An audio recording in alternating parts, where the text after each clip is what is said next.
নমস্কার বন্ধুরা, তোমরা দেখছো এসএস অনলাইন সলিউশন। লক্ষ্মীর ভাণ্ডার প্রকল্প হলো পশ্চিমবঙ্গ সরকারের একটি প্রকল্প যা 2021 সালে চালু করা হয়েছিল, যেখানে 25 থেকে 60 বছর বয়সী সমাজের অর্থনৈতিকভাবে দুর্বল মহিলাদের ক্ষমতায়ন এবং স্বাবলম্বী করার উদ্দেশ্যে আর্থিক সহায়তা প্রদান করা হয়। এই প্রকল্প চালু করার পর থেকেই বাংলার প্রতিটি ঘরে মা বোনেদের মুখে হাসির ঝলক দেখতে পাওয়া গিয়েছে। এই প্রকল্পের অধীনে SC/ST পরিবারের সমস্ত মা বোনেদের প্রতি মাসে 1000 টাকা এবং অন্যদের প্রতি মাসে 500 টাকা করে সরাসরি তাদের ব্যাংক অ্যাকাউন্টে প্রদান করা হতো।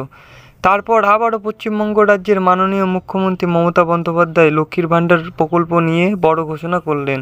তো ঘোষণা সম্বন্ধে আলোচনা হবে ভিডিওটির মাধ্যমে। লক্ষ্মীর ভাণ্ডারের বর্ধিত টাকা কবে ঢুকবে অ্যাকাউন্টে? দুর্দান্ত সুখবর উপভোক্তাদের জন্য। রাজ্যের বাজেটের দিনই লক্ষ্মীর ভাণ্ডারের অর্থ বৃদ্ধির কথা ঘোষণা করেছিলেন চন্দ্রিমা ভট্টাচার্য। যারা এই প্রকল্পে 500 টাকা করে পেতেন, তারা এবার থেকে পাবেন 1000 টাকা। পাশাপাশি যারা 1000 টাকা করে পেতেন, তারা পেতে চলেছেন 1200 টাকা। 1 এপ্রিল থেকে এই বর্ধিত টাকা সুবিধা পাবেন উপভোক্তারা। তবে ব্যাংক বন্ধ থাকার কারণে তাই হাতে পেতে লাগবে 2 তারিখ। রাজ্যের লক্ষ্মীদের সুখবর দেওয়া হয়েছিল রাজ্যের বাজেটের দিনই।